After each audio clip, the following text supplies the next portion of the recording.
Hi guys, and thank you so much for joining me. So very quickly, the color for today is negro.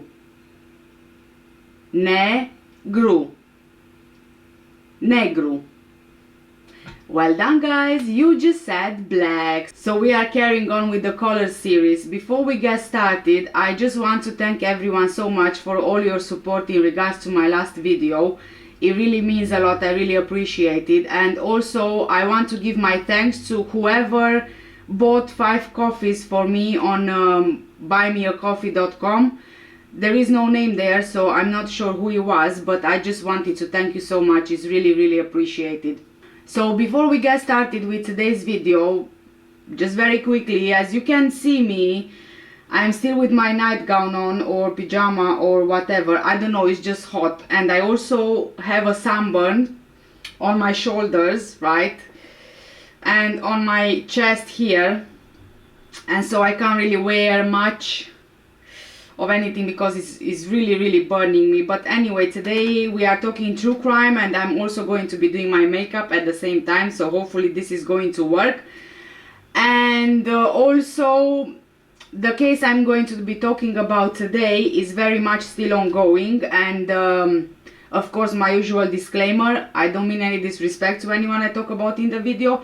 The information I'm giving is already found in the public domain, and I will also be giving my own views and my own opinions on the case I am talking about. And also this is for educational purposes only. Having said that, just a trigger warning, this video will involve descriptions of child violence which ended up in, unfortunately, the death of the child.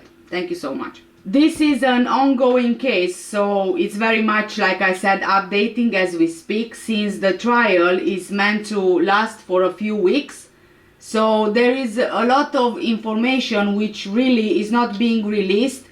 And if I'm honest with you, I have also tried myself to find a bit of a history, but I wasn't able to find much. So again, another disclaimer. My disclaimer is that everything is allegedly, since this is ongoing, and I've put the information together from sources that I found online. And of course I will also be giving my views and my opinions on it, like I mentioned already. Living all of his life in Poland with his father, at 14 years old, Sebastian finally had the amazing opportunity to live with his mom in the United Kingdom. As you can imagine, Agneska was smitten with having her son move in with her. And you know, I can just see Sebastian being ecstatic to spend the rest of his teenage years and grow into a young adult in a country of so many possibilities. Most likely, Sebastian's dad, even though he was heartbroken letting go of his little boy, he just wanted to make sure that his son would have a brilliant future ahead in a place filled with adventures, fun experiences and hope. In the end, he would be living with someone who loves him dearly, right? With his mom, who spent the last 11 years living in the UK, so of course Sebastian would be safe and in the loving and nurturing care of his mother. So in October 2020, Sebastian is reunited with his mom in Huddersfield, West Yorkshire. He is enrolled in school, he's registered to a doctor, and even though Sebastian spoke very little English, very soon teachers at school were really impressed with him. But then, 10 months later, Sebastian's half-sister from Poland, Claudia Zdaib, asks for help. Quote, Sebastian Kalinowski left us on August 13 in Huddersfield. His mother and her partner are accused of Sebastian's murder. As the closest family, we ask for support in collecting the amount to be able to bring Sebastian's body to Poland as soon as possible, and the costs are known to be huge. Let's help Sebastian's dad to make it possible as soon as possible. Sebastian doesn't deserve to be away from people who love him. Please support and pray. End of quote. Back in the UK, on August 13, 2021, at 11 a.m., a call is made to the emergency services and they arrive at 301 Leeds Road within 1 minute. Sebastian is not breathing. At 11:18 a.m. on the same day, a police officer arrives at Huddersfield Infirmary with Agneska. Sebastian dies shortly after. So, what could have happened in the space of just 10 months from a smitten mother to a murderer? Let's find out. Oh, by the way, guys, this sponge is not actually dirty, but I can't get out the staining from the foundation, so yeah, it's not dirty. Sebastian Kalinowski was born on July 16, 2006, making him just 15 years old when he died, sadly, in August 2021. He was born in Poland, where he lived with his father until he moved to the UK to live with his mother, 35-year-old Agnieszka Kalinowska, and stepfather, 36-year-old Andrzej Latozewski, in Leeds Road, Huddersfield, in October 2020. He enrolled at North Huddersfield Trust School on the 19th of October 2020. Sebastian is described by those who knew him or had interactions with him as a wonder kid who really loved to play football, and even though he spoke very little English, he was a pleasant and well-mannered boy who was observed to be quiet and shy, at times even appearing sad. I mean, you can kind of understand his sadness, right? I mean, he spent the last 14 years in Poland, where he had friends, family, he grew up there, and then he came to the UK, to a place where he really didn't know anyone apart from his mom. Even for an adult, this is a huge adjustment.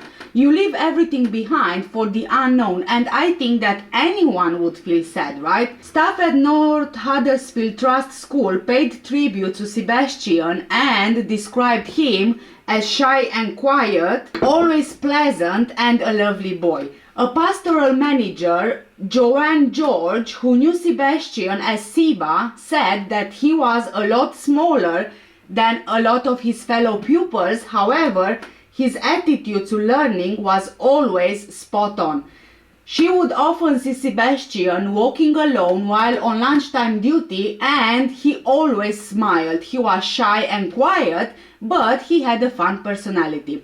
He enjoyed learning games, and he was just a lovely boy. Just before school broke up, she saw Sebastian skipping down the corridor, and when he saw her, he smiled. Seba didn't really change in the time the manager knew him. He looked sad, but would always have a smile on his face. He was doing okay in school, he didn't look the happiest, but she assumed it was because he was new. Another teacher said that when she first met him, she remembers thinking how very small Sebastian was for his age, but he has always presented well and immaculate. However, she could really see the sadness in his eyes, and he seemed lonely. He wasn't like an average boy his age. He was always pleasant when she spoke to him and was like a quiet, timid mouse. Sebastian was not a very confident child, and the teacher quickly noticed this, and she befriended him, feeling quite sorry for him. He would always engage with her, smiled with her, and the teacher felt that Sebastian felt safe with her. But he didn't really laugh or engage with the other kids. However, he did have a sense of humor. The teacher added that Agnieszka, Sebastian's mom, didn't really seem interested in his progress at school, and even when the teacher would praise Sebastian's work, like, winning the highest points at school on the day, the mom wouldn't really have any reaction. And even though the teacher said that there was a language difficulty, she felt Agnieszka understood what the teacher was telling her. She got the impression that Agnieszka was cold towards Sebastian and there was distance. It didn't really look like a loving relationship. At first, the teacher believed that Agnieszka was suffering from intimate partner violence. She's seen it on so many other occasions, and she could tell there was definitely a coldness there. Now, you could argue that, the coldness from Agnieszka to Sebastian could be from them maybe not living together for most of Sebastian's life, so they could have a distant relationship. You know, when you don't live with your child for his whole life, you kind of need to rebuild that relationship. And perhaps this is what Sebastian's father hoped for, and maybe Sebastian as well. Maybe he wanted to have a close relationship with his mom. He wanted to have a mom, really, just like the other kids at school, right? I am quite sure that, you know, Sebastian felt that way, and I can kind of imagine him jumping up and down and being so excited when he realized that he's finally going to live with his mom. After all, she was his parent, right? Even though he had a loving father, children usually, as we all know, crave both parents. Head teacher Andrew Fell said that Sebastian was always one of the first into school and always one of the last children to leave the site. He had an excellent attendance record and he was a model pupil who never had any behavior issues. I'm not gonna do it too much on my neck, on my chest, because it's really burning me, so I don't want to rub. On New Year's Eve 2020, this is just 2 months after Sebastian came over from Poland, Agnieszka's attitude towards her son began to change. The attitude towards him was that he was something of a burden, which didn't quite fit the positive impression that Sebastian gave to those who met him. A friend of Agnieszka saw her partner Andrzej Latozewski on New Year's Eve 2020, and she also saw Sebastian, who she described as a very good boy, slightly quiet, slightly shy, a bit scared maybe, but more like shy. Agnieszka was happy that her son was with them, but she told her friend that Sebastian often lied and he was playing truant a lot, which I think is skipping school. Agnieszka and her partner Andrzej went to see the family again on New Year's Day, but this time they didn't take Sebastian with them. Agnieszka's friend also said that Sebastian was at home, and from what Agnieszka told her, he was playing games and didn't want to go with them. The couple were with a woman from around 1 p.m. or 2 p.m. and stayed until the evening. Agnieszka was watching Sebastian through a camera on her mobile phone. The friend didn't think much of it, only that maybe Agnieszka was worried of what Sebastian was doing on his own at home. She next saw the couple in March 2021, but by that point, Agnieszka no longer spoke about Sebastian like she did on New Year's Eve. Both her and her partner were saying the same thing about Sebastian, that he's lying, cheating about school, playing truant, that Agnieszka was too soft according to Andrzej, and that Sebastian was spending time with people that he shouldn't really be spending time with. Agnieszka met again with her friend on 2nd of August 2021. Agnieszka messaged her on Facebook to ask if they could visit, and of course that the friend agreed. The woman wanted to know if Sebastian would be coming because her son really wanted to play with him, and Agnieszka replied he would not be coming because he is being punished. It seems that Sebastian was being punished because it was the end of the school year and he was supposed to have a short day at school, but he told his mom he finishes later. However, he did really have a short day at school and he went to see his friends instead. So basically, he was being punished for lying. The friend was disappointed and asked if Agnieszka could maybe, delay the punishment and take Sebastian with them, as they hadn't seen him in a very long time. Agnieszka told her friend that Sebastian often gets punished because she's easing up on him quite a lot is not really affecting him, and so he keeps on lying. According to the friend, Andrzej would simply say all the time that he would sort it out a different way. The friend didn't quite know what he meant by that, and she didn't really ask if he was talking about different types of punishments. She described him as more dominant than Agnieszka, but she didn't really seem to be minding it. He would reply to questions for Agnieszka, he would tell her what to tell her friends at work, and from what the friend could see and notice, he would say things what he would do, how he would deal with things, and she never said what she wanted to do. It was always Andrzej, Andrzej, Andrzej. That was her friend's impression of it. By the turn of the year, January 2021, Sebastian started to be excluded from family gatherings, including family trips. He would stay at home where he was closely monitored by a remote CCTV system. A teacher spoke about an incident that she had had at Easter time in April 2021 involving Andrzej. She was walking up towards the gate where she saw a man who was gesticulating to two other members of staff and herself as well. The other staff member motioned him towards her. He seemed quite aggressive and was waving his arms about. He started shouting, saying that Sebastian is a liar and the teacher shouldn't listen to him, that even his dad says he lies. The teacher told him that all they knew and saw was that Sebastian is a lovely student, he's a nice boy, he's clever and articulate. Andrzej didn't really seem to be asking for help from the school. He was really just trying to make a statement. He didn't mention Sebastian's marks at school, he just said that Sebastian was a liar. The teacher actually felt threatened. She tried to speak to Sebastian about what happened, but he wouldn't talk about it at all. He wouldn't give eye contact, and when she asked if he was okay, he always kept his eyes down and his head down, so she put her hand under his chin to get some eye contact. Sebastian said that he was fine, and when she asked him if he felt safe, he just said, "I'm fine, miss."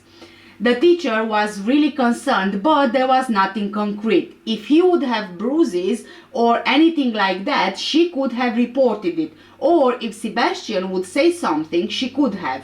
She didn't have any proof, there were no signs of physical abuse, it was only really her gut feeling. Sebastian had been offered a place in school during lockdown, but he was refused. And in fact, he was the only student who was offered a place, but he didn't attend. The deputy head of the school and designated safeguarding lead at the school said no safeguarding concerns were raised for Sebastian. He also said if Sebastian would have misbehaved, he would hear about it, and the only negative point he had the whole time he was with the school was that he kept forgetting his equipment. The deputy head looked through Sebastian's work, in particular a display titled "My Description," where Sebastian wrote, "I don't like teach," but didn't go into further details, and "I don't like listen men," and "I don't like cleaning." Here we can say probably that there was a language barrier. I mean, not probably, but clearly there was a language barrier. Sebastian didn't speak English very well, so he might not even have understood when the teacher asked him if he felt safe. Looking at what Sebastian wrote in his description, "I don't like teach," the teachers could have taken it that he didn't really like some of the teachers or he didn't like learning. However, as we will go further into this case, I think that Sebastian meant he didn't like the way that Andrzej, his stepfather, was teaching him at home. It will make sense for you guys later on. Also, "I don't like listen man" and "I don't like cleaning." I think that he also meant he didn't like listening or hearing how he was spoken to by his stepfather, man. And he didn't like cleaning. I think that he meant he didn't like the way he was made to be tidy and to do cleaning. It will make sense to you later on as we go through this case. Everything that Sebastian wrote points right at what happened to him at home with his mom and her partner. It might not have been obvious at the time to the school, but Sebastian said in his description, in the very little English that he knew, he expressed what was happening in those words. And I'm saying this for a reason, you know, it kind of made sense to me as I researched deeper into the case, and I also remembered from my own experience some things. Because Sebastian's English was so poor, of course, that he just came, you know, to the UK. He just spoke basic English, right? Like a toddler would, if you will. Because, you know, they just learn the language. Being a foreigner myself, even though I learned, you know, English in school, when I came here, for the first 3 weeks, I couldn't speak English at all. I understood everything, but because I kept on translating in my head, when I opened my mouth, everything just came out wrong. Yes. And fast forward to when I used to work with a lot of foreigners in a hotel, then in retail. After my English improved significantly, I still had colleagues who spoke basic English, and they would speak exactly like Sebastian did. So in order for me to, you know, make myself understood by my colleagues, I had to get down to the same basic level of English that they spoke.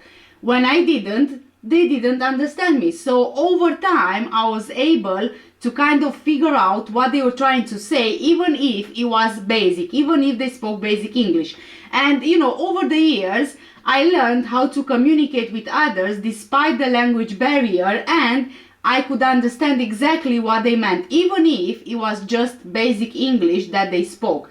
It's very hard to explain, but after doing this for so long, I kind of recognized what they meant, even if they wouldn't be able to explain it properly.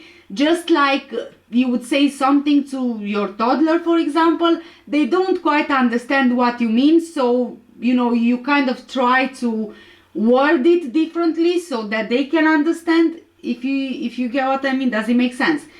Going back to Sebastian and the timeline. So the incident with Andrzej at school happened before Easter 2021, right? In April. It was after this incident that on the 19th of April 2021, Sebastian's mother sent a text message to school informing them Sebastian was absent because of a toothache. On 25th of May 2021, Agneska sends a text message to school to say that Sebastian is feeling bad.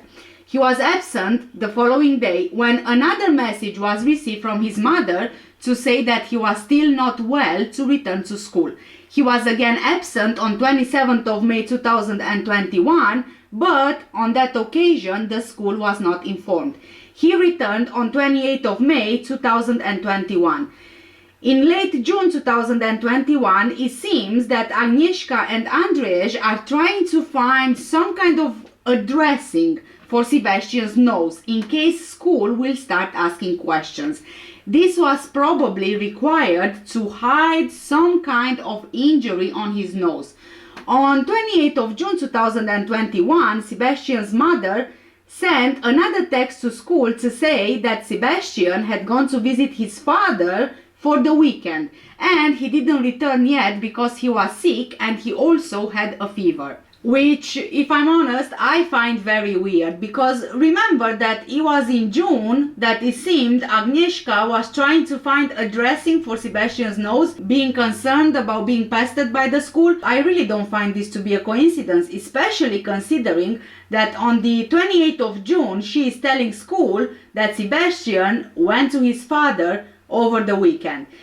His father, let's remember, was back in Poland. So what would be the point to send Sebastian over to Poland to spend time with his dad when he was meant to go back to school on the Monday? Because a flight to Poland takes a few hours, right? You would have to get to an airport, which can take a few hours, depending which airport you use for a flight. Then in Poland, depending where you land, it will take time, obviously. Then you'll have to do the same thing from Poland to the UK, which again takes time.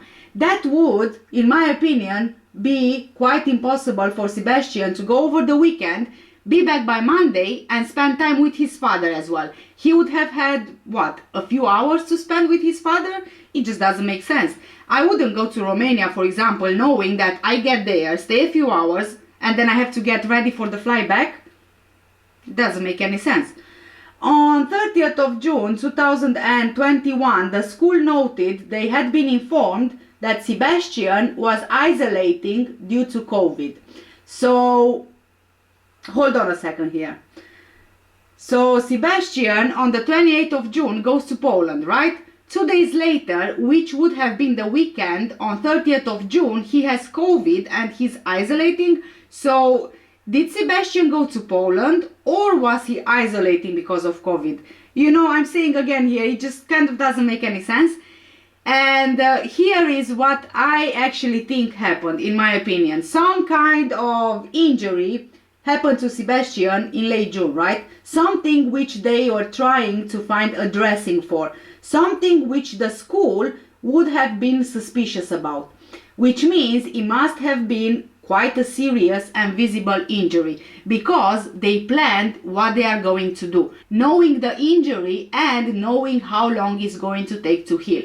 So when Agnieszka told the school on 28th of June that Sebastian went for the weekend to Poland and didn't return because he was feeling sick and had a fever, they already knew that on 30th of June they were going to inform the school Sebastian had COVID. They told them 2 days before that he had a fever, and they knew the isolation period, and they knew, because it was in the middle of the pandemic, that the kids are not allowed in school when they have a fever. So they gave themselves time to cover up and allow whatever injury to heal, because Sebastian returned to school on 12th of July 2021. He hadn't been to school since late June, before the 28th of June. So there was plenty of time for some visible injury to heal. On 20th of July 2021, Sebastian's mother again contacts the school to say that he was absent due to toothache and was going to the dentist. You can already tell the pattern of escalation here. Remember when the head teacher at school said that Sebastian had a brilliant attendance? Yeah? It's clear that as time goes on, something is going on here. There are more and more absences. He keeps having health issues popping up, and he is absent from school, from a place where people would be able to see something. Now, do you remember, as I mentioned at the beginning of this video, that Agnieszka would monitor Sebastian from her phone when she was away and he was left alone in the house? There was CCTV installed in the house and outside of the house, which was recording audio and video as well. On 1st of July 2021, remember that weekend and then the COVID isolation? Footage showed Agnieszka, Sebastian's mom, launching an unprovoked attack on Sebastian, repeatedly hitting him around the head with a slipper whilst holding him down on the sofa with her left hand. She then punched him to the head several times. On the same date, when he returned to the house, Andrzej was then seen on the footage to shout at Sebastian in his face before punching him several times, knocking him across the sofa and then stamping on his head. He then proceeded to administer a beating to Sebastian's buttocks with what appears to have been a slat from a bed, whilst Sebastian was made to kneel on the floor and bend over the sofa. 3 days later, on July the 4th, 2021, a further beating was administered with the bed slat. Again, it was preceded by violence towards Sebastian from his mother, who then appears to send him upstairs to collect the bed slat, with which Andrzej then struck Sebastian across his buttocks. He was then made to perform press-ups. On the same date, there was further discussion between the two about the need not to grab Sebastian by the gob, his mouth, and concern about his appearance as a result of them beating him. Quote, "How is this piece of supposed to go to school? Tell me now, with a gob like that." End of quote. So this is why Sebastian was in COVID isolation, and this is why after the isolation Agnieszka calls the school to let them know he's off sick because of toothache. He was being punched and beaten, and if he did have a toothache, it was because of the beatings, in my opinion. Not one of them was more forgiving than the other. In fact, they were inciting each other to be aggressive towards Sebastian. On the 1st of August 2021, remember by this point Sebastian is off from school on summer break. On 1st of August, footage shows Andreas repeatedly punch, kick and carry out knee strikes on Sebastian. He is also seen being dragged across the floor by his ankle. Sebastian is also seen on the footage doing exercises while Andreas whips him with an extension cable. On the footage, Agneska, Sebastian's mom, is also seen to grab Sebastian by the neck and throw him to the ground. On August the 10th, 2021, at 8:15 a.m., footage shows Sebastian bleeding from wounds on his buttocks, as well as Andreas kicking Sebastian in the stomach area a number of times during the course of a prolonged assault which took place in his bedroom. On the same day, August the 10th, 2021, at 12:20 p.m., Andreas punched Sebastian to the chest and face. Agneska then forced her son down onto his bed with her hand around his throat while he was further assaulted by her partner 10 minutes later, being punched several times to the stomach. At 12:20, the footage shows Andreas whipping Sebastian's buttocks with the extension lead whilst he was made to kneel on the floor and bend over his bed. The whipping continued on and off until after 3 p.m. The violence continued until at least 4:10 p.m. and included Andreas repeatedly punching Sebastian, kicking him to various parts of his body, and kneeing him multiple times in the chest stomach area. So we are starting to see here an escalation of assaults which started every few days, progressing to violence towards Sebastian on a daily basis, even multiple times a day. On August the 12th, 2021, Andreas is punching Sebastian repeatedly to the stomach and kicking him, frequently on the bottom, and Agneska again is present and assaulting her son at times. The violence continues and includes Andreas forcing food and drink into Sebastian's mouth before stabbing him several times to the buttocks and groin with a needle. Agneska also stabs Sebastian at times with a needle. Both of them assaulted Sebastian in his bedroom again later that day, on occasions with Agneska picking or holding Sebastian up whilst Andreas punched him, and then holding him down on the bed whilst he was attacked by her partner, who repeatedly punched Sebastian to his chest stomach area. Towards the end of the assault, Agneska tried to force a slipper into Sebastian's mouth. Andreas then forced a sock into his mouth. On August 13, 2021, at 6:30 a.m., Sebastian wakes up and is seen walking hunched over with deep, rapid breathing. At 8:21 a.m., Sebastian walks into his bedroom naked, carrying a blue towel. 1 minute later, Andreas, naked, is standing over him. He strikes Sebastian in the head, knocking him twice whilst Agneska is watching. At this point, Sebastian gets back up and continues folding his towel. Andreas attacks him again, taking hold of the back of his head and kneeing the back of his ribs. Let's not forget that Agneska, Sebastian's mom, is still there watching. Sebastian is sat on the edge of his dressing table.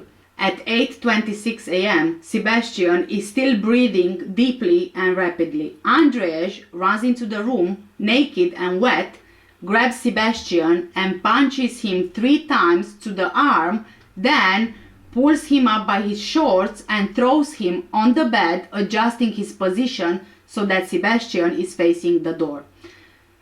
Sebastian leaves the room whilst Andreas closes the door behind him. At this point, Agneska is in the living room having breakfast and she doesn't look alarmed or distressed. At 8:30 a.m., she is seen heading for the stairs. At 8:41 a.m., Andreas carries Sebastian back into the bedroom. At 8:48 a.m., Agneska goes into Sebastian's room, laying a quilt out on the floor. Andrzej laying Sebastian, who has wet hair, on the floor. Agnieszka then steps over Sebastian, yes, she steps over Sebastian and points at him, and then Andrzej lays down, checking for his breathing. He then starts giving breath and chest compressions. Agnieszka is there. By now, Sebastian was naked, clearly wet and unconscious, and placed on the floor on top of the kilt or quilt from his bed. I'm not sure how to pronounce this one. Both of the adults were present discussing Sebastian when Andrzej started to perform CPR. At 8:42 a.m., Andrzej is still continuing with compressions whilst Agnieszka watches. He begins pushing on Sebastian's stomach area and feeling his back, ribs, chest and left side. He returns to giving him breaths before Agnieszka shakes her head and gestures to Andrzej.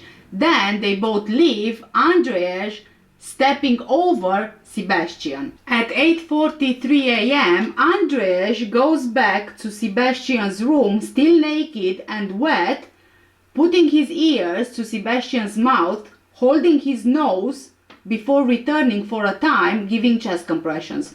Agnieszka gets back into the room and shakes her head. Andrzej then stands up and leaves.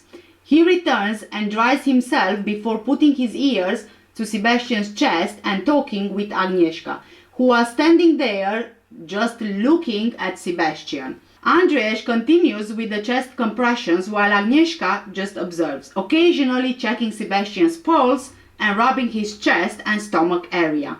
Andrzej places Sebastian in the recovery position. He gets a pillow under his head, grabbing his own penis, and then they both leave the room, leaving Sebastian alone. At 8:57 a.m., Agnieszka is going downstairs to pull the blind down. She dusts some crumbs off a table and takes a drink from a mug because, you know, it's very important to dust the table whilst your son is dying upstairs. At 9:06 a.m., Andrzej is seen going to give more breaths to Sebastian, raising his arm and letting it drop. He is then seen tugging at Sebastian's penis a number of times and touching his stomach. At 9:12 a.m., Andrzej is opening the wardrobe, gets a white carrier bag, throws it on the bed and continues to look in the wardrobe before leaving the room. At 9:14 a.m., Andrzej places Sebastian in a seated position and gives him several more breaths, whilst also talking to Agnieszka. At 9:17 a.m., Andrzej lies Sebastian back down, putting his fingers in his mouth, and then leaves the room. At 9:24 a.m., Andrzej goes back into the room with a bottle of water. He tilts Sebastian's head back, trying to put water in his mouth. He then puts the water down, pokes into his mouth and blows into it. The camera turns off at 9:26 a.m. It's the last piece of CCTV available. According to phone records, even though we don't have the CCTV details anymore, we can fill in the gaps in the timeline with text messages and calls. At 10:51 a.m., there was a call made by a number attributed to Andrzej to another number which has not been attributed to anyone. This was an unsuccessful outgoing call. Half a minute later, it looks to be another unsuccessful call to the same number. At 10:54 a.m., a WhatsApp message from Andrzej to the owner of IOH Burger reads, quote, "I can't come to work today. I'm sorry, I have big problems." End of quote. A minute later, there is a response of, "What happened? If you need anything, let me know." At 10:55 a.m. is the first of two occasions that Agnieszka dials 999. The first led to an outgoing call and an outgoing text sent firstly to the 999 number and then the 112 number. According to the 999 call, which was not released to the public, the same as, you know, the footage or any evidence, Agnieszka is heard saying that Sebastian was found on the bathroom floor and was not breathing for about 20 minutes now. In the call, the handler can be heard giving Andrzej instructions on how to give chest compressions. Andrzej is saying, I'm doing it, come on boy, please, Sebastian, come on, please, Sebastian, Sebastian, wake up, Sebastian, please, Mama wants you to wake up. Very good acting there. Andrzej is speaking English during the call. Paramedics arrive at 11:02 a.m. at 301 Leeds Road, 2 minutes after the call. Police officers arrive at 11:03 a.m. Then, at 11:10 a.m., Sebastian is taken to hospital. Agneska was instructed to go in the police van to hospital, and during the journey she repeatedly asked if Sebastian was alive. At 11:15 a.m., Sebastian arrived at Huddersfield Royal Infirmary Hospital. There is a message from Andrzej to Agneska that reads, delete from phone. There are 4 more attempted contacts from him to her, either unsuccessful calls or calls that have gone to voicemail. At 11:34 a.m. on August 13, 2021, Sebastian is sadly pronounced dead, before another unsuccessful call from Andrzej to Agneska. On August 13, 2021 at 14:02 p.m., Agneska Kalinowski is arrested on suspicion of murder. She was later charged alongside Andrzej Latozewski. On August 16, 2021, both defendants appeared at Leeds Magistrates Court charged with murder. On August 19, 2021, they appeared at Leeds Crown Court charged with murder. A provisional trial date of February 7, 2022 was set, but this was then moved, and now, very recently, their trial began on June 13, 2022 at Leeds Crown Court, and is still ongoing. As it stands right now, the media is allowed in the courtroom every step of the way, and Yorkshire Court News is reporting on the case, having a reporter in the courtroom keeping the public updated live. That's how we have a lot of information about this case, and that's how we know the timeline with specific timestamps, because on the day of Sebastian's death, the police knew right away that something was just not quite right. Both of them got arrested, there were search warrants obtained, and even though they had a few hours to try and, get rid of any kind of evidence or incriminating things, the police seized everything from the house, the CCTV system, computers, hard drives, devices, technology. Everything was seized. So honestly, on this occasion, I have to give it to the police. I think that they did just a brilliant job. And now we have extensive details about everything. So guys, I'm still not done with this video just yet. There is still a lot to go through. Sebastian Kalinowski was hit more than 100 times. He suffered 81 injuries before his death. So before I carry on going deep into the specifics of the case, I still have one question which really lingers in my mind. What could a 15-year-old have done to justify 100 hits and 81 injuries? He was reunited with his mom just 10 months before, after living with his dad throughout his life. There were no issues around his behavior at school. He was polite, shy, quiet, timid. He was a good kid. What could possibly justify the pure horror that was inflicted on him in such a short time of being in the UK with his mom? I can't for the life of me understand. If you don't want him here, then just don't bring him here, He was fine with his dad, and I'm sure that his dad will forever regret and feel guilty about the decision of Sebastian moving to the UK with his mom.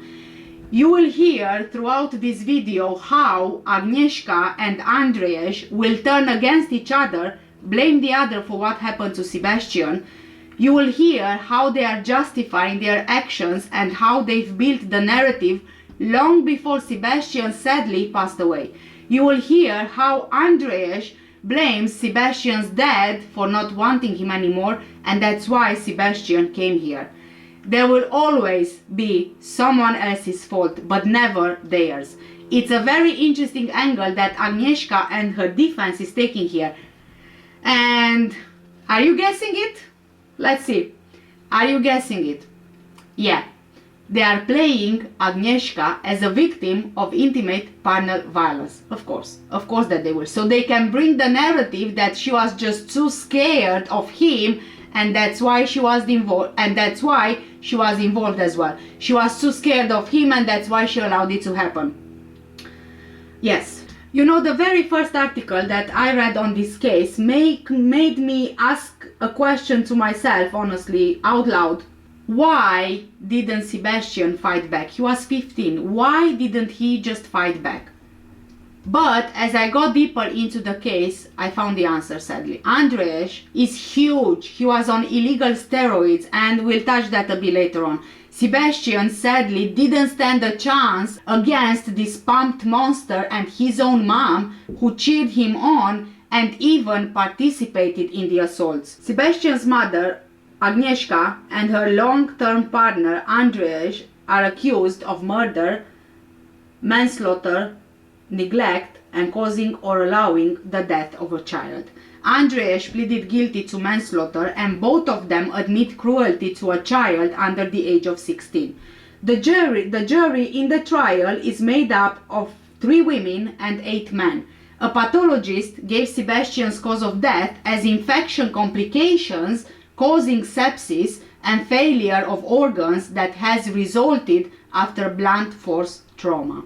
Dr. Michael Parsons, a Home Office pathologist who carried out an autopsy on Sebastian's body on August 14 last year, told the court that Sebastian had suffered 81 injuries. Dr. Parsons said Sebastian suffered 23 rib fractures and said, quote, "As a consequence of these injuries, localized infection intervened at bony injury, and because he was denied medical intervention, these became more widespread and were categorized by bone infection, formation of multiple large abscesses and reservoirs of infected fluid at both sides of the chest, which probably led to sepsis, organ dysfunction, and ultimately Sebastian's death." End of quote. He said that the overwhelming infection led to Sebastian's organs shutting down and his death. An examination on the ribs carried out by a Professor Mangum found that 5 of the rib fractures were probably between 2 and 4 days old from the day of the death. 1 rib fracture was believed to be between 4 and 8 days old. 16 rib fractures were believed to be between a week to 2 weeks old, and 1 was believed to have been between 5 and 12 weeks old, which in my view is consistent with the attacks that Andrzej inflicted on Sebastian from the end of June. Remember the trip to Poland, the COVID isolation, the toothache? The infection, according to the pathologist, was attributed to hard fracture callus and pus found in Sebastian's body after death. He said, quote, while I was examining Sebastian's back, I found pockets of pus up to 2 centimeters across, which just poured out as I was examining it.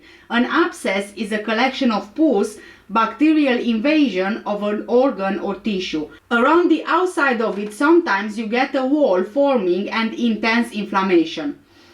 End of quote. Dr. Parsons told the court this was a very large amount. I've never seen anything like it. That's going to put pressure on the lung, cause shortness of breath, cause pain. He added that Sebastian's altered breathing patterns on the CCTV is what you expect considering the extent of injury and infection. He said he believes it was a chest infection that led to the chain of events causing death.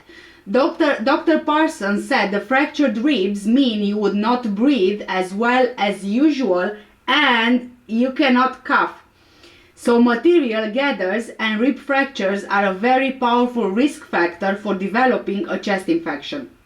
Quote, it may well be he got a chest infection as a result of the rib fractures. It might be the end of a rib has been driven inwards and damaged the lung, and this has allowed the infection to take hold. End of quote. Dr. Parsons said. Sebastian, who weighed just 7 stone, 6 pounds, also suffered bruising to his limbs abdomen, chest and neck, and grazes two parts of his body.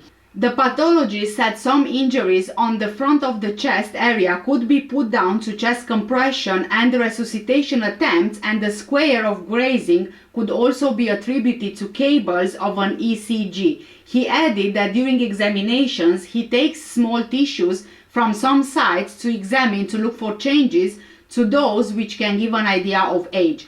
He said some were more established and more than a few days old. He said some of the injury predates the resuscitation attempts. On August 13, 2021, on the same day of Sebastian's death at 23:55 p.m.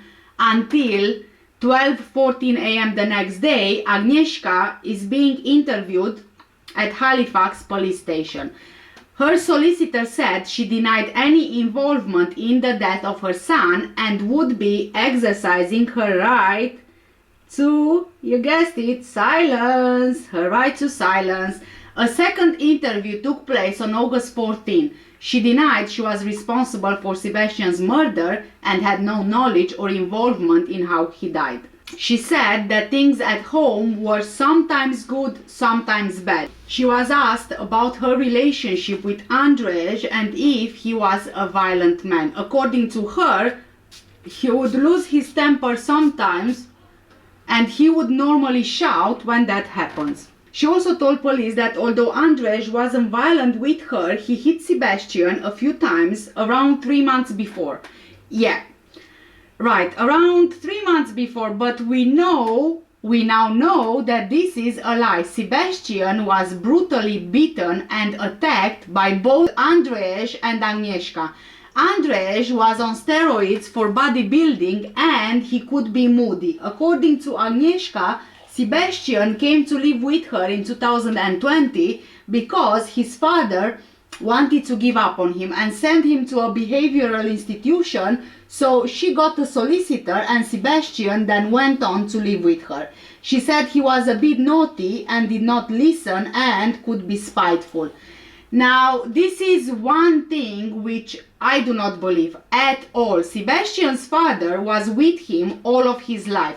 Why would his father decide to give him up now? It just doesn't make any sense. Then, if this would be the case and his father wanted to give him up and put him in a behavioral institution, why would Sebastian supposedly go to Poland to visit his father? Remember at the end of June, July, when Agnieszka told school that Sebastian remained in Poland because he had a fever and then couldn't go to school because he had COVID?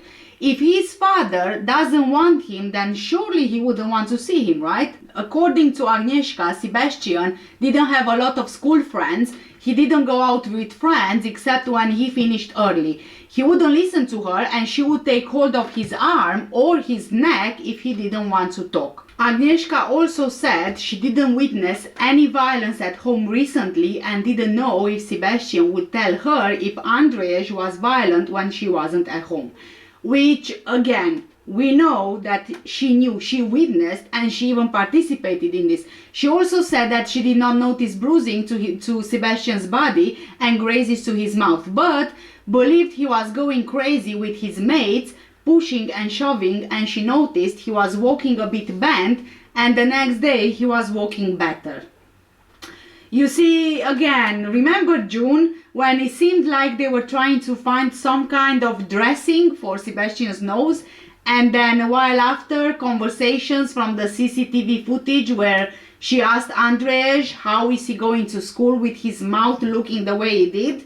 When asked about what happened on August 13, she told police she got up between 8 a.m. and 9 a.m. and Sebastian went and asked if she would make him breakfast when she was in bed. And after breakfast, Sebastian said he was going to have a bath. She did some jobs and sat on the sofa, and she then realized it had been a while since Sebastian had gone upstairs, and she went to check on him and then found him lying in the bath. There was no water in the bath.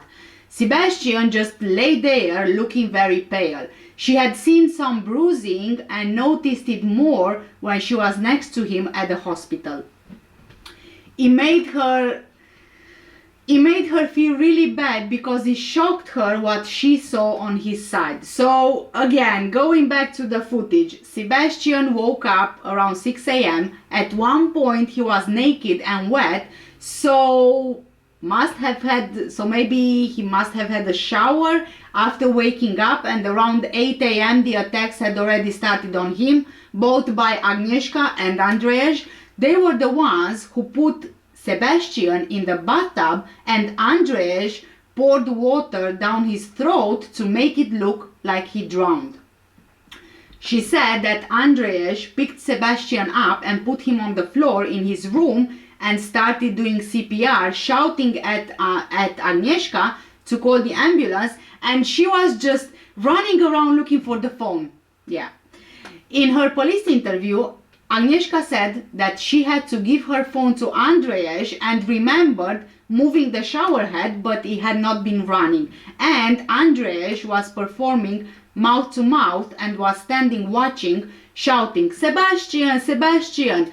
She said she didn't think Sebastian gained consciousness at any point. She felt she was going to have an epileptic fit when he was receiving medical treatment. She said she didn't know what would have made Sebastian collapse or cause injuries, and injuries she had seen on his arms had not been serious.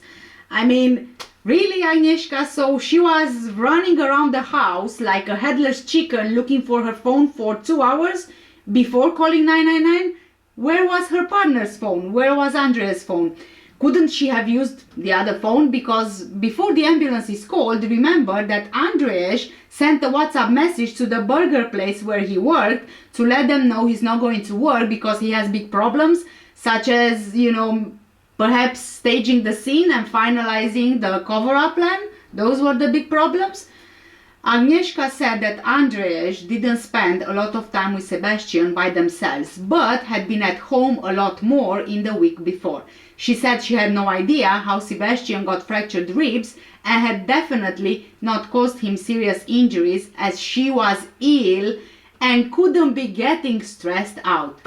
She said it was possible Andrzej caused the injuries, as she had definitely not. So I guess you can already see where she's going with this, right? But what is more interesting to me is the fact that she said she didn't cause Sebastian serious injuries because she was ill and couldn't stress herself out. So when she grabbed Sebastian by the neck and with the other hand she held him on the sofa, wasn't she stressed then?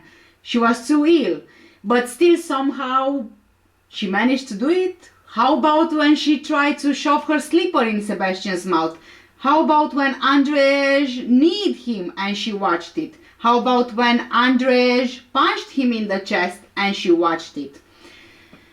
She confirmed over the week before Sebastian had been at home with Andrzej as she had been out shopping. She didn't think Andrzej liked Sebastian because Sebastian would do things in a malicious manner. She recalled an occasion where Andrzej asked Sebastian to pass him a cup and he just stood there like he was being a little rebel. Yes, I mean, this to me sounds exactly like justification for their behavior and justification for the attacks and violence inflicted on Sebastian. It's all about Sebastian being bad, not listening, rebelling, not answering, and so on. She didn't do anything wrong. No, she didn't. It was all Sebastian. And, Andrzej when Agnieszka wasn't there. Yeah. Agnieszka also said that she loved Sebastian and she would protect him. I mean, yeah, I guess we already know how she protected him by joining in on the attacks with Andrzej. On August 15, 2 days after both of these people were arrested, police seized a Swan CCTV hard drive, a Swan CCTV camera, a Swan CCTV camera with screws from beside the bed in the room used by these two, a Samsung phone and case, and a damaged 6-plug extension cable from the floor of the main bedroom. Items also seized include a blood sample from the cable, swabs of red stains on the wall of Sebastian's bedroom, which we now know is actually blood splatter beside Sebastian's bed, a pair of black socks, a pair of white children's underpants, and a pair of blue shorts. The socks, the children's underpants, and the shorts were found inside a blue carrier bag inside a green wheelie bin outside the front of the property. So this is what Andrzej was doing on the footage when he took a bag from Sebastian's room. He was trying to get rid of evidence. Not very cleverly though, because he got rid of the evidence in their wheelie bin in front of their property. Also seized were a pair of navy pants found in a carrier bag in Sebastian's room, a white stained t-shirt, a pair of red shorts and pants from the wardrobe in Sebastian's room. The stained t-shirt, the red shorts and pants all smelled strongly of urine, which to me suggests that Sebastian possibly weighed himself out of fear. He must have been petrified. Later that same week, police also seized broken pieces of a banister rail and a white wooden slat with staining to one end, which again is consistent with what was on the CCTV footage. Queen's Counsel Thomas Story, representing the prosecution, said in court, quote, "The extension lead was forensically examined. He said he showed damage and blood staining was seen along the cable, and an area of heavy blood stain was present on the part of the cable that was damaged and on the block. The forensic scientist said its disposition showed it had been wiped. The profiles of the blood found on the cable matched the DNA of Sebastian. As for the stains on the wall, Mr. Story said that each of the swabs were examined, the profiles matched each other and the DNA profile of Sebastian. He said, quote, "The blood stains on the wall were also examined. They were small and it was not possible to age the blood, but seemed to be deposited at the right angle to it." End of quote. He said it was consistent with Sebastian being hit. A urine sample was taken from Andrzej, and this showed the presence of anabolic steroids prohibited by the World Anti-Doping Agency within several hours to days of the sample being taken, but the use of them in weeks and months before cannot be excluded. Thomas Story, prosecuting, said that mood disorders including mania, hypermania and depression have all been described by athletes. Studies in animals and humans show an increase in anger by those who use anabolic steroids. Dr. Michael Parsons, a Home Office registered pathologist, performed the post-mortem examination on Sebastian. He carried out the autopsy on Sebastian on August 14, 2021. The medical cause of death for Sebastian is infected complications of blunt chest trauma. He said Sebastian Kalinowski was a normal 15-year-old boy who was subjected to multiple episodes of subjective physical assaults in a period of days to months. Sebastian suffered 23 rib fractures at least on 3 occasions, and because he was denied medical intervention, the infections became more widespread and were categorized by bone infection, formation of multiple large abscesses and reservoirs of infected fluid at both sides of the chest, which probably led to sepsis, organ dysfunction, and ultimately Sebastian's death. The overwhelming infection led to the shutdown of organs, resulting in death. The infection was the technical cause of death, and the rib fractures have allowed the initial infection to occur. And because that has been untreated, it spread.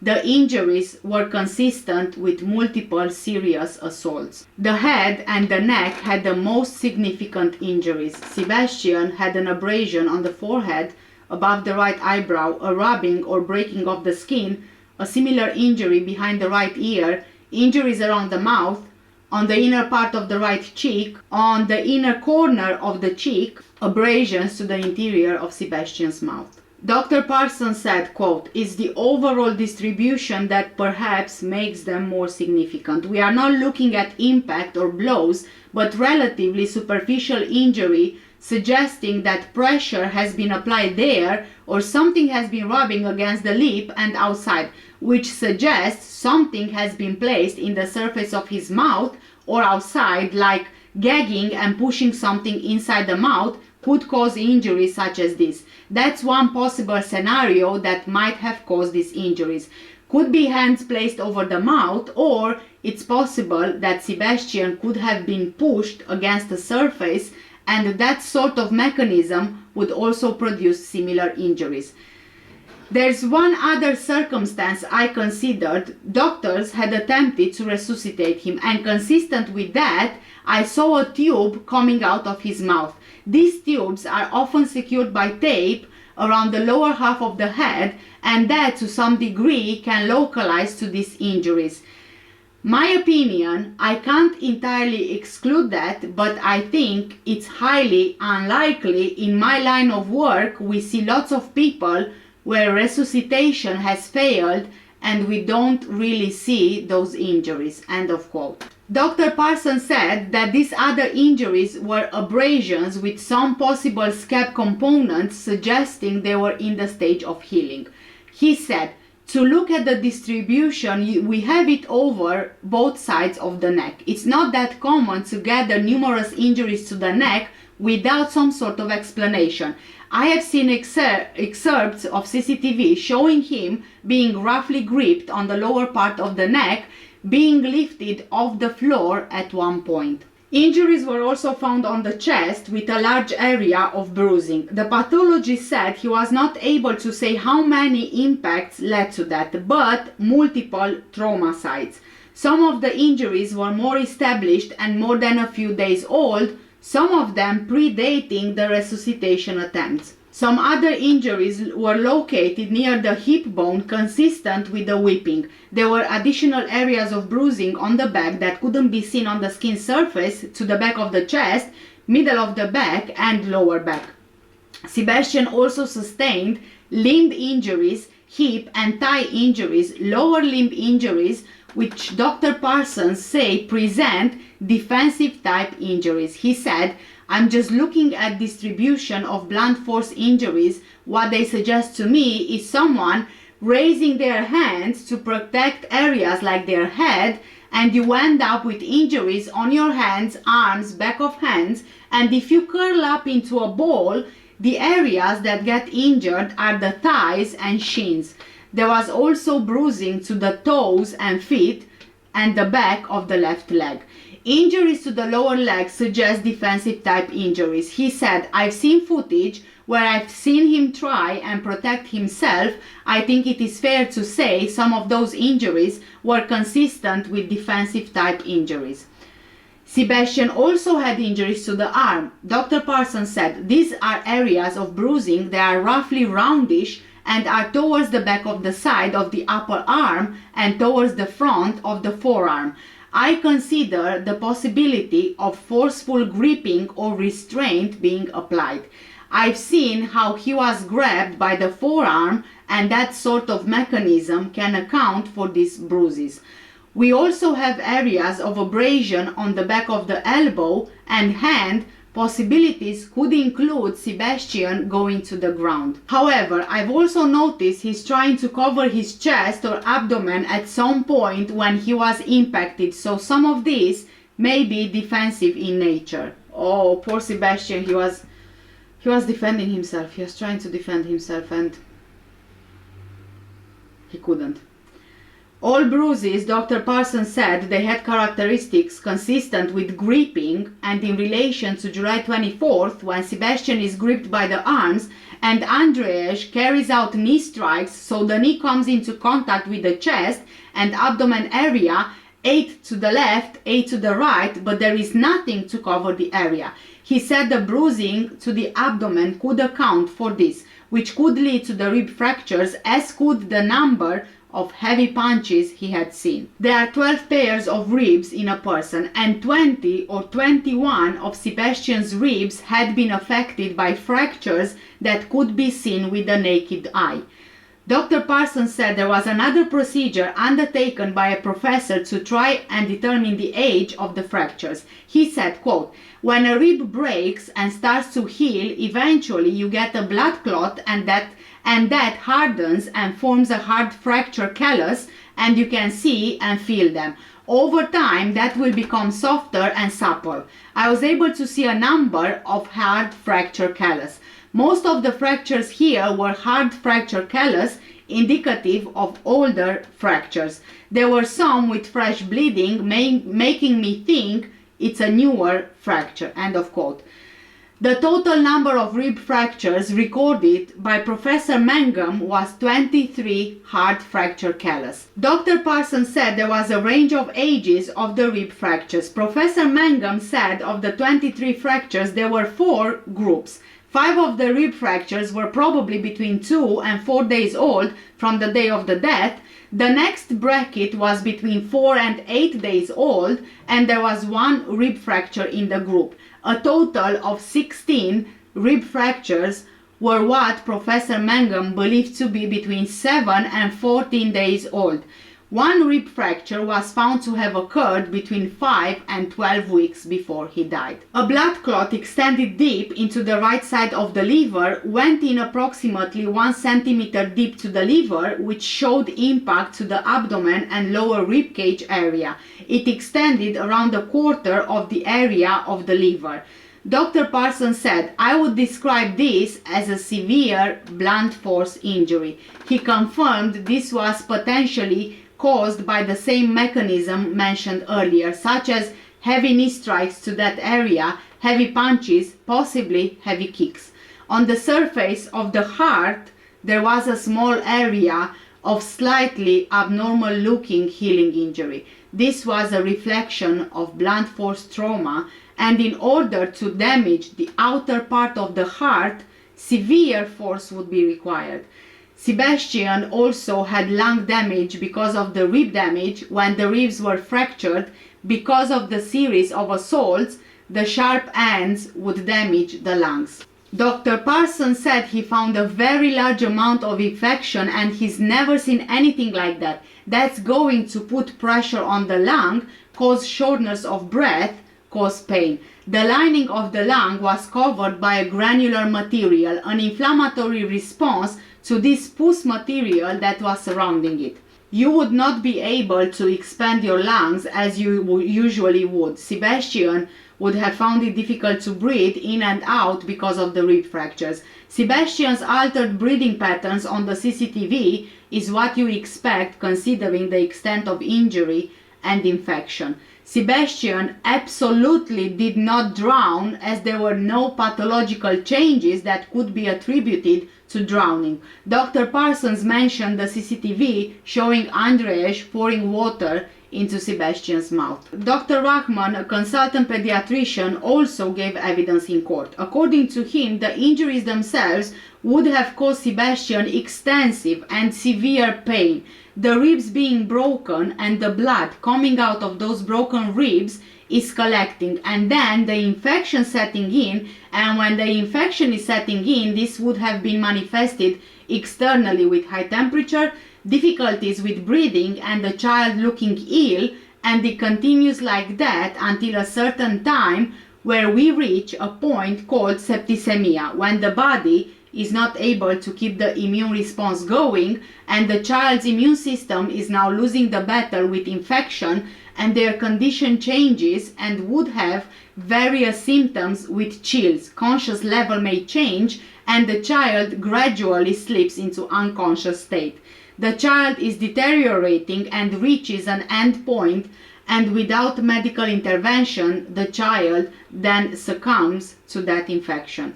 Dr. Rahman said it's difficult to provide a precise time as to how long the deterioration would take, but it would take a few days for the conditions unchecked to lead to the actual death. When the infection started, it may not have been obvious, but as he sat in and was continuing, it should have become quite obvious to any adult around him that he was getting ill. And as the process continued, it would have been very obvious his condition was getting worse.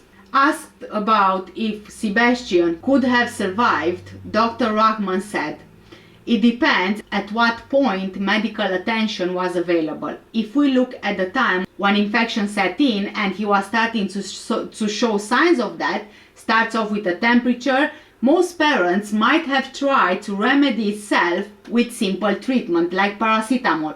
But as he gets more ill at this stage, if he received medical attention, it is very likely he would have responded. We see children with infections and we are able to treat them and they recover. If he had received that medical attention, he would have survived, in my opinion." End of quote. Andrzej also took the stand at the trial, and of course that he said he will never forgive himself for causing Sebastian's death. He says he feels embarrassed and he didn't intend to kill Sebastian. Yeah, I mean, he probably feels embarrassed that he got caught, but I'm wondering, what did he think will happen? That Sebastian's body will keep going forever with all those injuries being inflicted daily, even multiple times a day? What did Andrzej think will happen? That by some miracle, Sebastian will just take it and be fine? Punches to the chest, back, knees to the chest, back, stamping on his head, like, seriously, what would you think would happen? How much do you think that a human body can take? Andrzej, funnily enough, also has a son of his own, and in 2008, when his son was born, he came to the UK to work here and provide for his family in Poland. According to him, he knew Agneska since they were kids. When Sebastian was 10 years old, he met him once in Poland.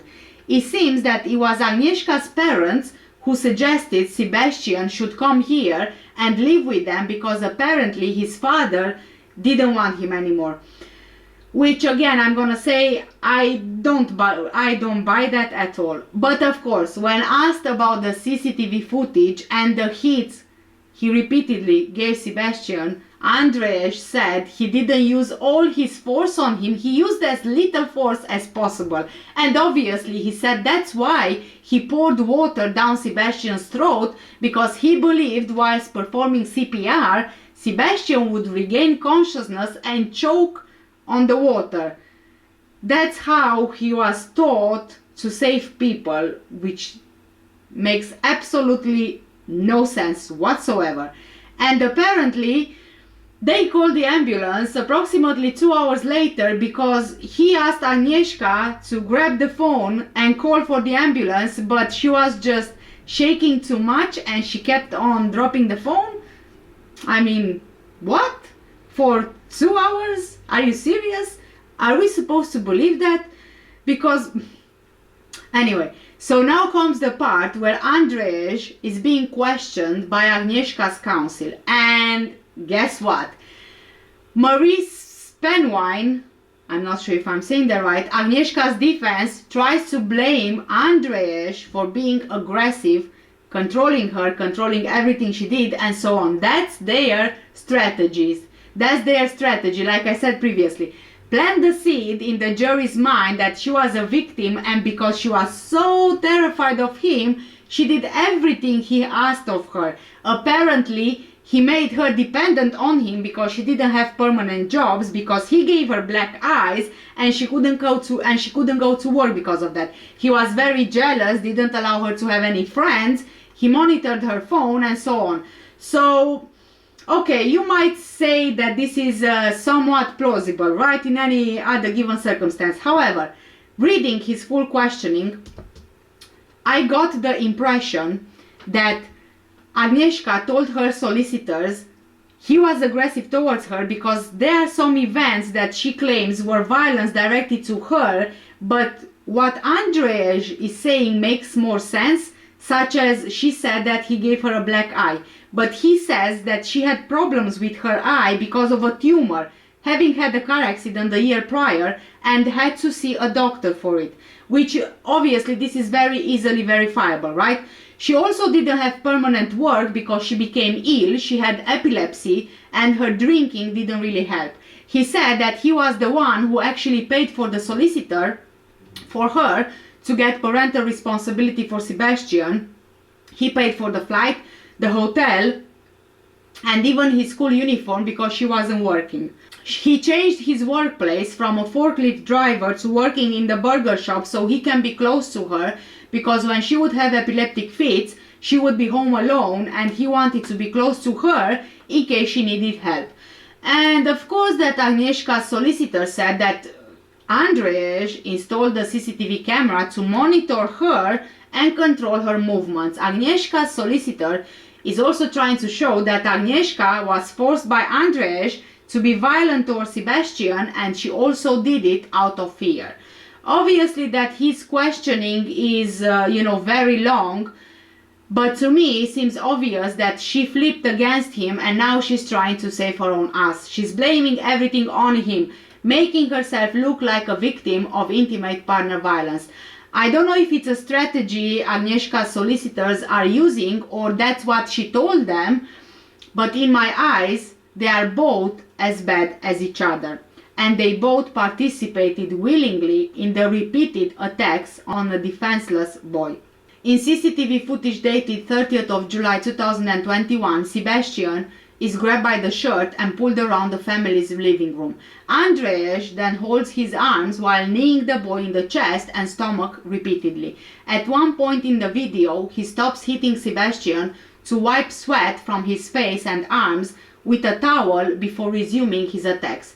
Sebastian is seen breathing heavily in the corner of the room, and Andrzej strokes a cat, and Agnieszka watches television while eating toast.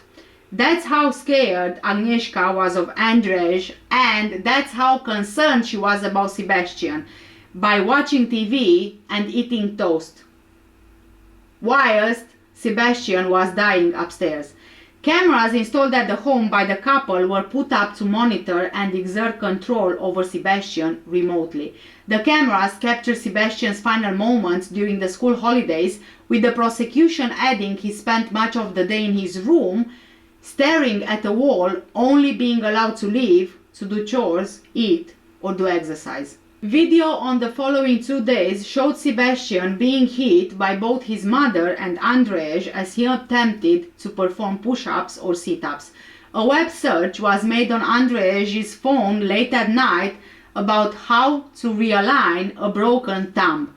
Sebastian Kalinowski went through a series of escalating punishments behind closed doors for what Agnieszka and Andrzej said was bad behavior. Sebastian was kept deliberately out of the way of others, either as part of the system of punishment or to hide the assaults. It seems that the punishments were triggered by things such as Sebastian accidentally dropping food on his bedroom floor, or even just having gone to the toilet during the night. These seem to be justifications for initiating punishments. On 13th of August, the day of Sebastian's death, emergency services were called to the home after Sebastian had been unconscious for 2.5 hours.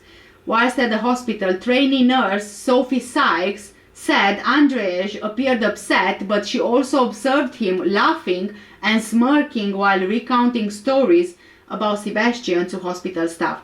She said his behavior seemed a bit inappropriate. She told jurors Andrzej described Sebastian as a good child and that the worst punishment he had ever received was a smacked backside. Dr. Julian Garside said during CPR attempts he noticed multiple areas of bruising on Sebastian's body, including his forehead, jaw, chest, abdomen and limbs. Doctors also discovered further bruising on his body, which raised significant concern. Detective Inspector Oliver Coates of West Yorkshire Police told the jury that when he questioned Andrzej about it, he said Sebastian had problems with him fighting and him falling out of a tree. Throughout the second week of the trial, jurors were shown footage from January last year. The first bit of footage that was shown was from January 25th, and showed Sebastian sitting in the living room of his home discussing whether he had visited a basement there with Andrzej. The conversation had been translated from Polish to English. Remember that this was roughly 2 months after Sebastian arrived to the UK, so fairly early after he came here. Throughout that conversation, Andrzej could be heard calling Sebastian names and hitting him with what the prosecution say is a spindle.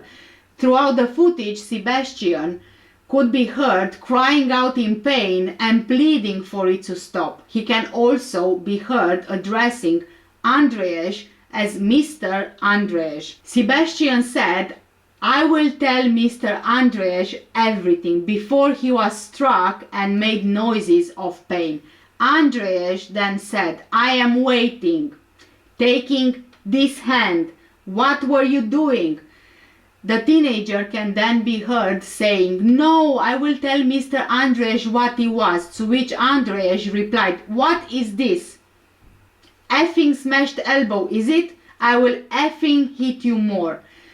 More footage shown later showed Sebastian being assaulted by both his mother and stepfather, with his mother hitting him with a hoover pipe and grabbing his neck during later incidents.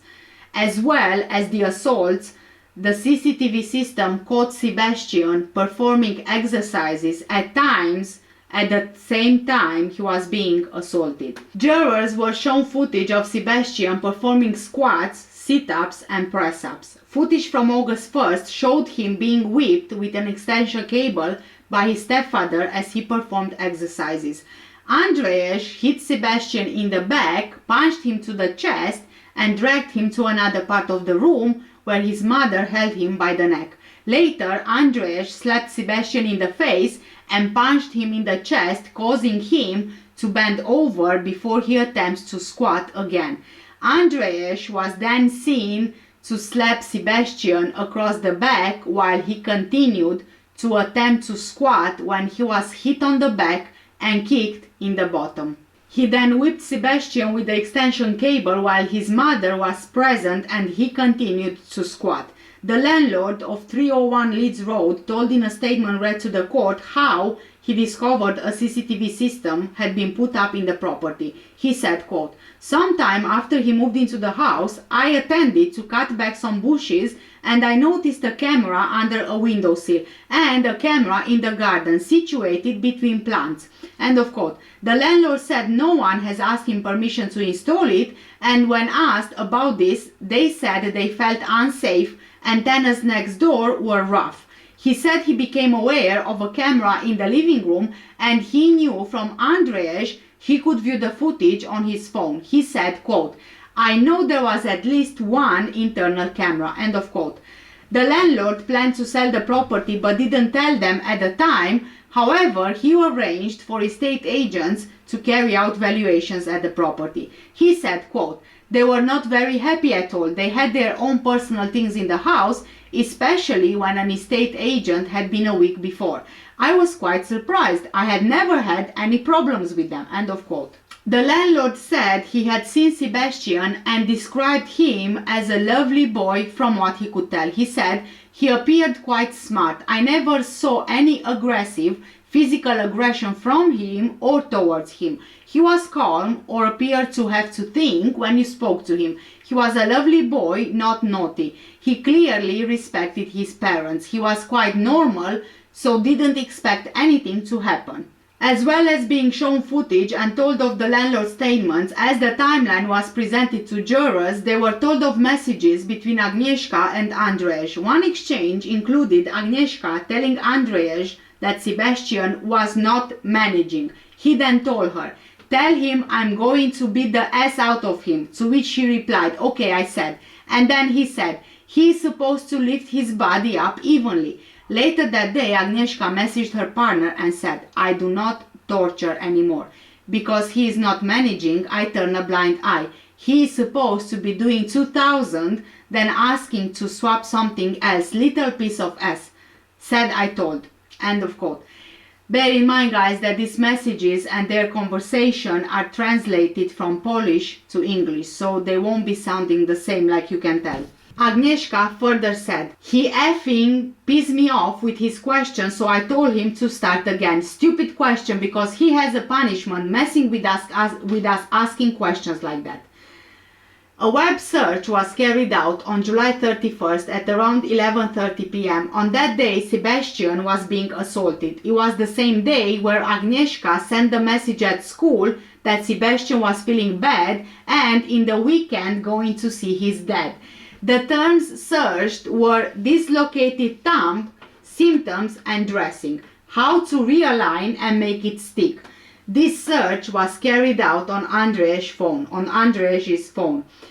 Andrzej pleaded guilty to the manslaughter of 15-year-old Sebastian, but he remains on trial at Leeds Crown Court charged with murder along with Sebastian's mother, Agneska. She has admitted child cruelty, but both of them, of course, deny murder. Of course, they will be, admitting to the lesser charges, right? Because they can't really deny the lesser charges. The trial is expected to last for around 8 to 10 weeks. There were some horrific conversations read in court, conversations between Andrzej and Sebastian. Andrzej was calling him names, making him tell the truth, and if he wouldn't get what he wanted to hear from Sebastian, he would beat him up. This poor boy, Sebastian, was made to look like he was a liar and he was manipulating them so they look bad. Even something as him spilling food on the floor, Andrzej took it as him being disrespectful and not being careful with someone else's things. There was an issue why Sebastian went to the bathroom in the night using a torch. Why did he touch the torch when it wasn't his? There were mind games being played there. Sebastian would need to say whatever Andrzej wanted to hear. It's just completely heartbreaking. I keep thinking that Sebastian, he just came to the UK a few months prior and that was his life here. 8 months of torture. Teenagers, as we all know, will misbehave. Teenagers will lie, sneak out, or just be mischievous, but this does not give anyone the right to torture them. I said at the beginning of the video about Sebastian's description that he wrote at school, and I told you it will make sense to you later on in the video. The deputy head looked through Sebastian's work, in particular a display titled "My Description," where Sebastian wrote, "I don't like teach," but didn't go into further details, and "I don't like listen men," and "I don't like cleaning." I think Sebastian was talking about Andrzej. The way that Andrzej was trying to teach Sebastian to respect him, not to lie, how to do his homework, to exercise, how to speak with him, addressing him Mr. Andrzej. "I don't like listen man." He was being called names, being constantly shouted at, being called horrendous things, being constantly manipulated into saying what Andrzej wanted to hear. "I don't like cleaning."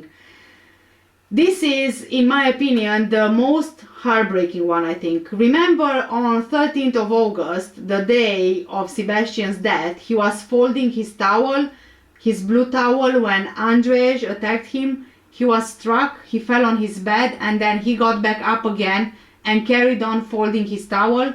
I'm thinking that Andrzej had an issue with the way Sebastian was folding his towel. He didn't like the way that he was doing it, so he attacked him.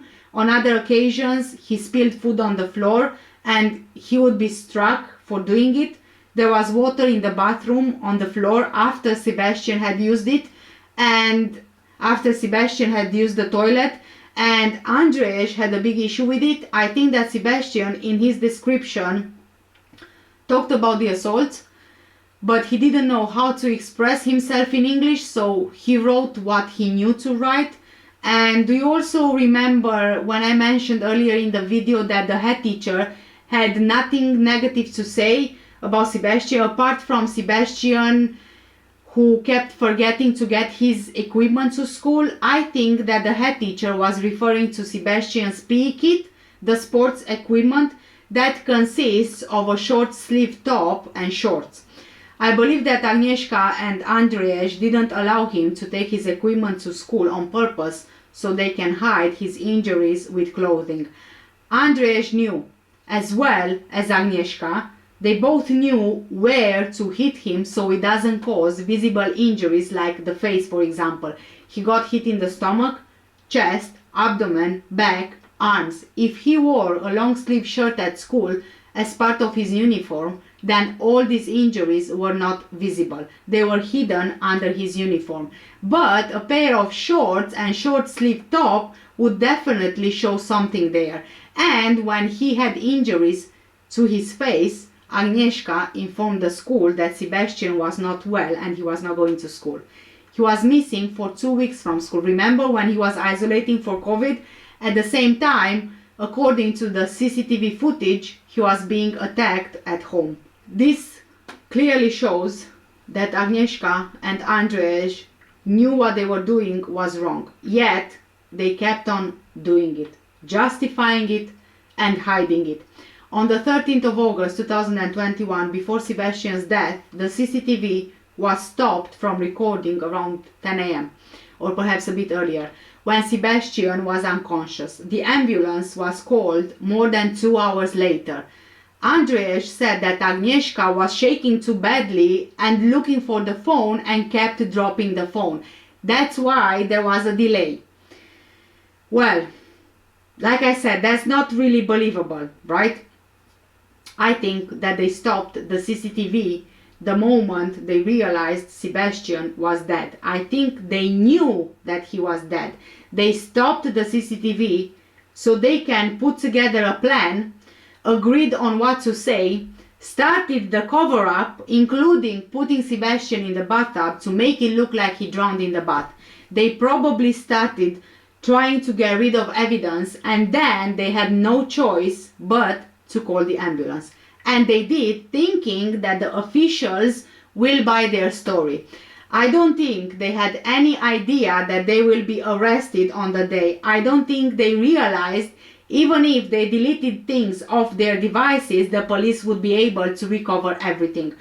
So I honestly think that they felt truly confident that they came up with a good plan and a good cover-up. Sorry guys, I had to put my glasses back on.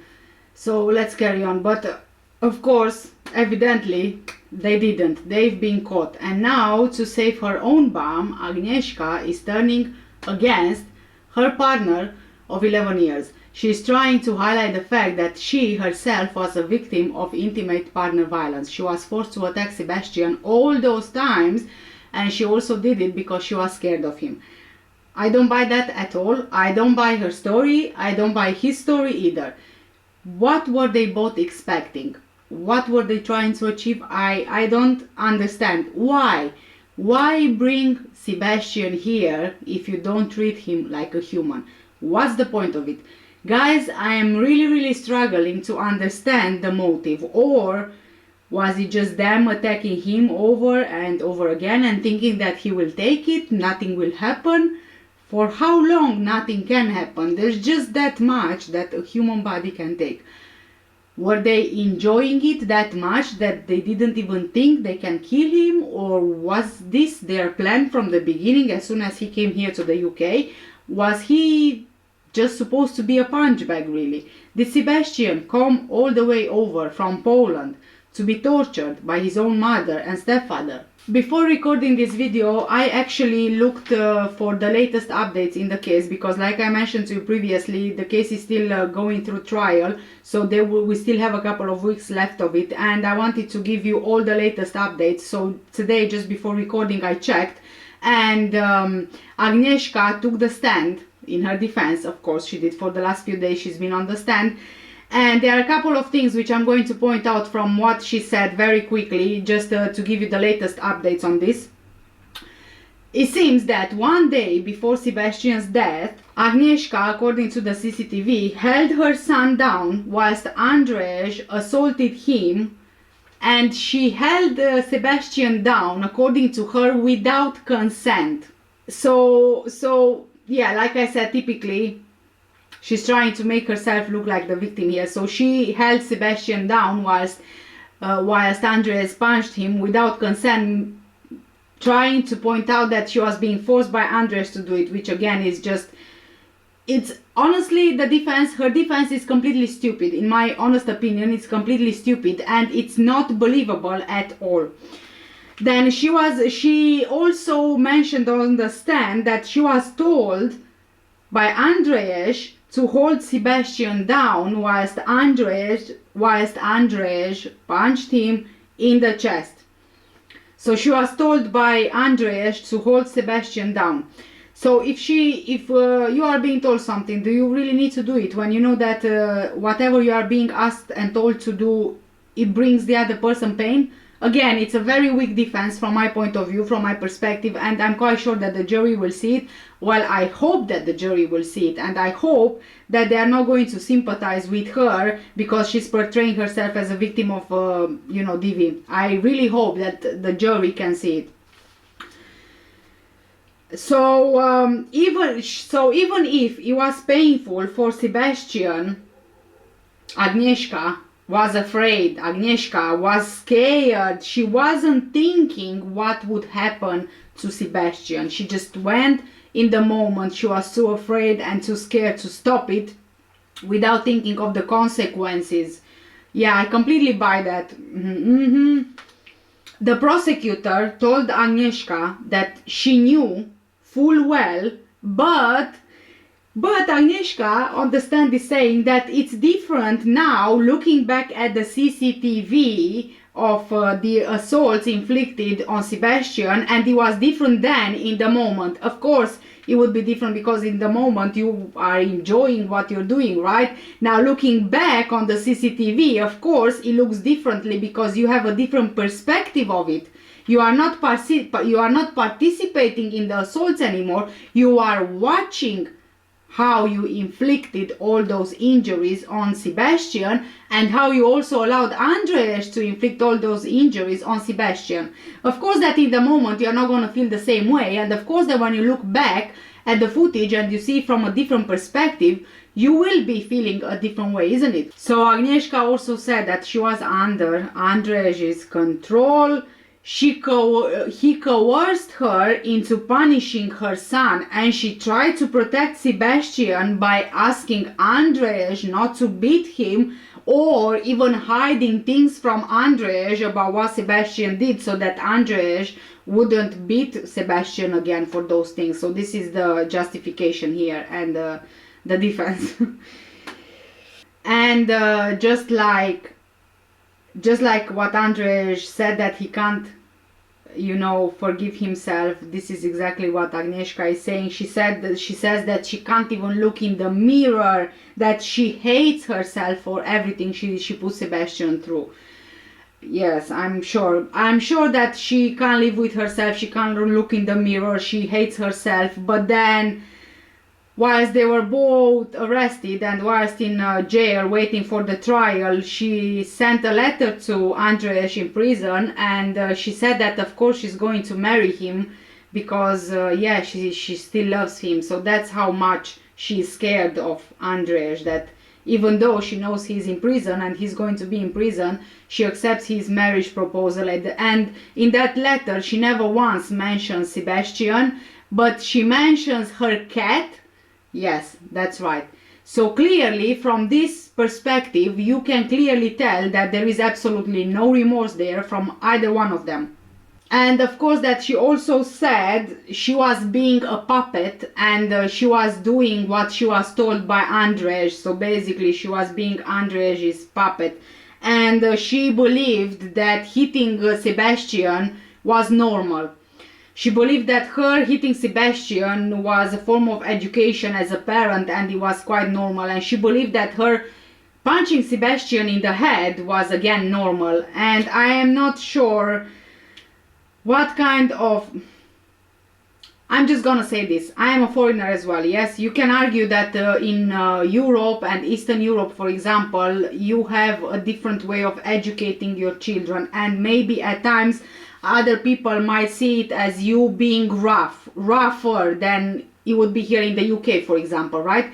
But that does not mean that we would think is completely natural and normal to hit and punch our children so they can listen to us. It's nothing like that. It's not like that. Nothing is okay to punch a child. Nothing is okay to hit a child, because they are your own children, regardless of the environment you grew in, regardless of the country you grew in, regardless of the education and examples that you had as a child and learned throughout your life growing up. Because, for example, there are so many cases where, let's say, yeah, it can go both ways. Let's say you've been abused as a child and then you carry on the abuse because that's what you learned, right? And then you, in turn, you abuse your children because this is all you know.